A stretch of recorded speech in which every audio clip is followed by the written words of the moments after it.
Hello, folks, and welcome to the lovely hills of Austria. You joined us here for round 11 of the MotoGP World Championship and round 7, and importantly, the penultimate round of the MotoE World Championship for 2024. And as you can see, already I'm joined by Chaz Davies, so we'll cut the intro talk and dive straight in with Chaz, because it's an interesting thing to talk to you, Chaz, because as we spoke to you at the start of the year, now speaking to you more towards the end of the year, just wanted to get your insights on how it's been so far this year. Yeah, I've really enjoyed it. It's been a good year to this point on that side, but it's been tough.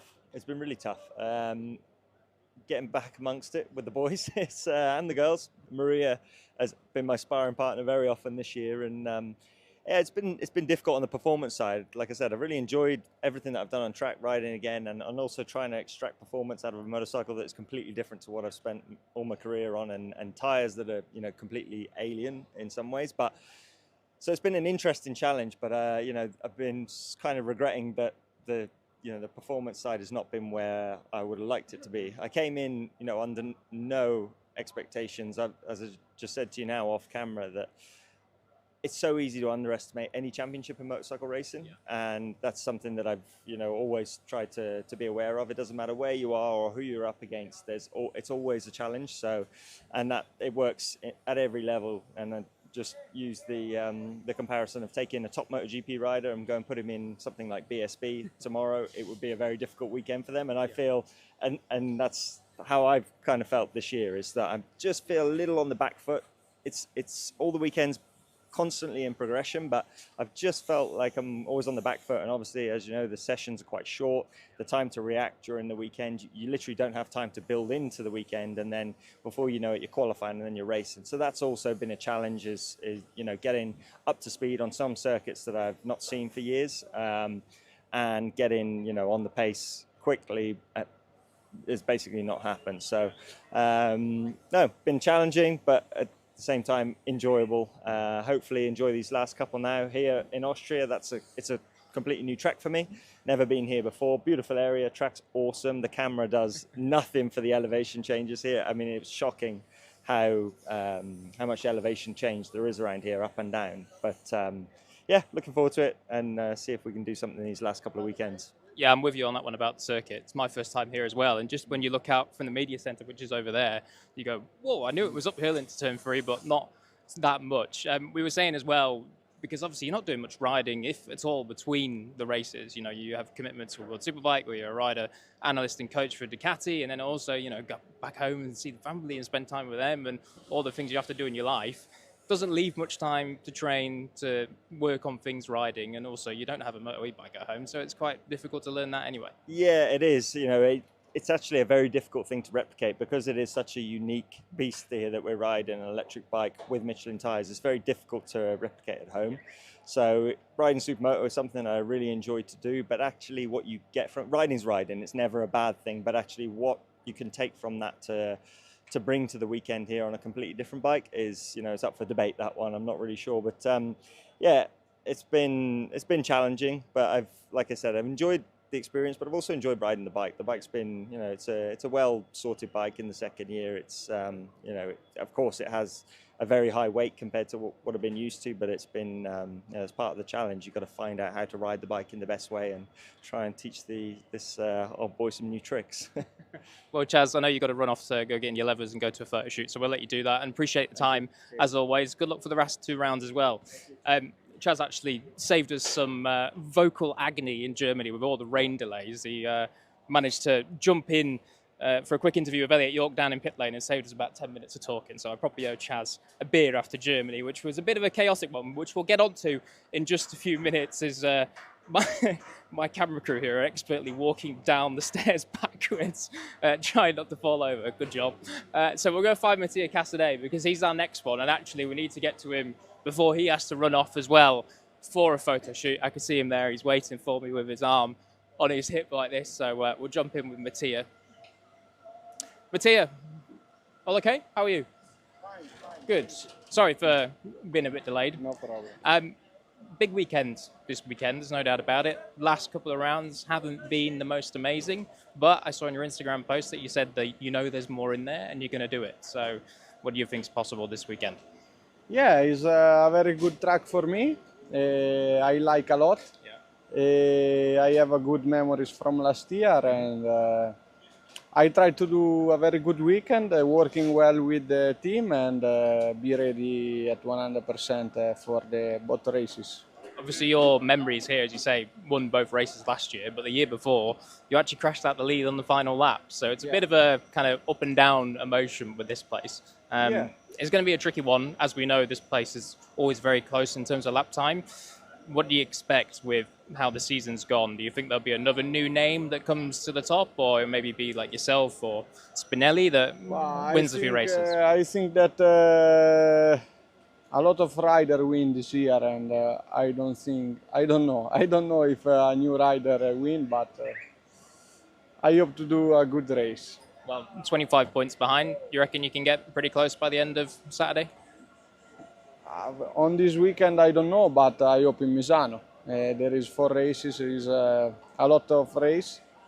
Not too much, but not one, and it's all possible, I think. Well, good luck this weekend, and also let's hope the championship goes to Misano, and we'll see there at the finale. So, thank you. Thank you, Matias. So Matias got to rush off to an Alpine Stars photo shoot as well. So we'll get those two out of the way nice and quick because, as we do say, they've got to rush up. But let's follow me this way because we need to go and speak to what is now the championship leader and the most dominant championship leader that we've seen this year. Hector Garzo leads the MotoE World Championship by 25 points with only 2 rounds to go. And actually, he does have a very, very, very slim chance at clinching the title here this weekend. Hector, how are you? Hello. All good? Yes. We're just talking about some potential title opportunities this weekend. I'm sorry to go straight in with this. I know it's very journalistic of me. You're probably not too happy with me right now, but no worries. There is a very slim chance, but this place has been chaos over the years. We've seen crashes, rain, unsurprising victors. So what do you expect this weekend? Yeah, well, you're completely right, no? Finally, this is a place that, as you say, we have many races that can be crazy. But well, I'm quite good. I think my plan is going to make the same as the whole year. Try to work for the race, and let's see what happens. You never know in MotoE. Still a lot of points in play, so I don't feel nothing nervous. So we shall see. We shall see. As we say, we need to go back to Germany because obviously that was the weekend that really catapulted you to now this 25-point lead, which in our championship is quite a big one for how short it is. Did you expect to, come out of Germany with the championship lead? Because you went in there, I think, 21 points down, and it, with some of the riders going well there in practice, it perhaps didn't look like that was going to be the way it played out. Yeah, for sure. I completely agree. I arrived to Germany, I think, in 17 points in the back. I went out with 25 on the front. So, as I told before, everything can happen. And this is still long. 2 races, but 100 points in game. So, we should see. And obviously here last year, I don't think you qualified too well. I think you were third row here last year. Yes. But at the end of the race, you came through very, very strongly. Was that maybe that qualifying performance was just lacking from getting back onto the MotoE bike after the year in Moto2? Yeah, for sure. We have seen the whole year that the qualifying session is the most important thing for us here because to win positions is completely difficult.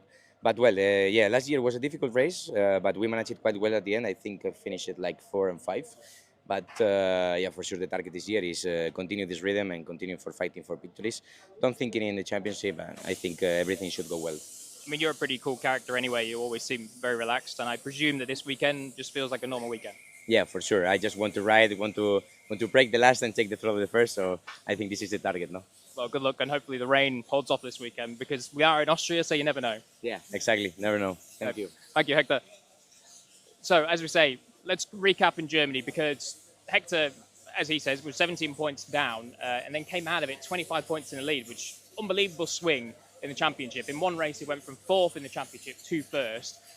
And a big part of that was because of just the chaos we saw in the races. We saw a red flag in the first race, an incident between Granado and Gutierrez, and then later in the restart, Gutierrez crashed out, and Hector did fantastically to take advantage.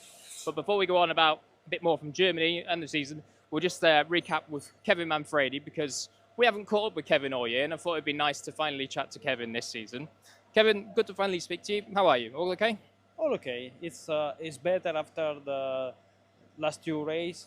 Now I feel better with my body and all is perfect. Of course, you had the shoulder injury from racing in Italian Championship, right? Yes, I have the shoulder injuries and the ribs because in the in the first race on Mugello I crashed with the MotoE and I broken one ribs, but it's okay. I think you're probably the busiest rider that we have. You race in World Endurance, you're out in Suzuka, and you also race in Italian Championship, you race here. You race all kinds of different motorcycles. I guess it's just because you love it. Yeah, it's very hard because it's different bike, different tire, different engine because one is thermical, one is electric. But I love the motorcycle and it's fun for me ride on motorbike. And in terms of this season, Kevin, it's not been the best season in terms of outright results, but we've seen this year that the level has increased a lot. Has it felt much harder this year in terms of just how close it all is? Yeah, this year the level of the championship is more high. The bike is very similar, more than last year. The last year we have different solution about the electronic. This year the electronic is more easy, and we have different engine brake, but the bike is more simple to ride, and more rider ride very close, no? And yes, and the injury during the year is not the best. No, absolutely not. And I guess as well, with you riding so much, it took a long time to recover. You probably didn't even have much holiday in summer, I guess. Always riding, always busy. No, I don't have holiday. I have a race by race to February on October. Well, as long as you enjoy it, then it's all fine, isn't it? But what about this weekend, Kevin? Obviously, Austria is a remarkable track. So much elevation around here, very hard braking, lots of accelerating, and then also, you know, the weather can turn at any time here. Do you like this place? Do you like the circuit? Yeah, I like the circuit. Last year I start good because I go fast on the FP and QP, and during the race with different condition about the weather, I don't have the best feel on the bike, but we try this year.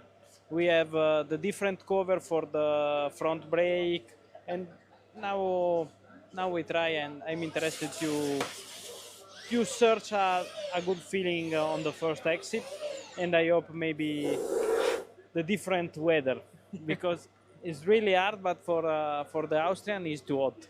Yeah, yeah. Well, if it rains, it will cool down. It will be nice. And you've had 2 podiums in the wet as well, so it could be good for you. Yeah, I hope the wet, but I hope the wet with the start in front. Well, let's see this weekend. Thank you for chatting to us, Kevin, and good luck. Okay, thank you to you. Have a nice day. Bye. So Kevin Manfredi there, who has probably raced in every category you can imagine. He's even raced in British Superstock and all sorts of stuff. It's been a hell of a career for Kevin and doing a good job in MotoE as well. So let's talk about some of the riders and how they're going from the last couple of times.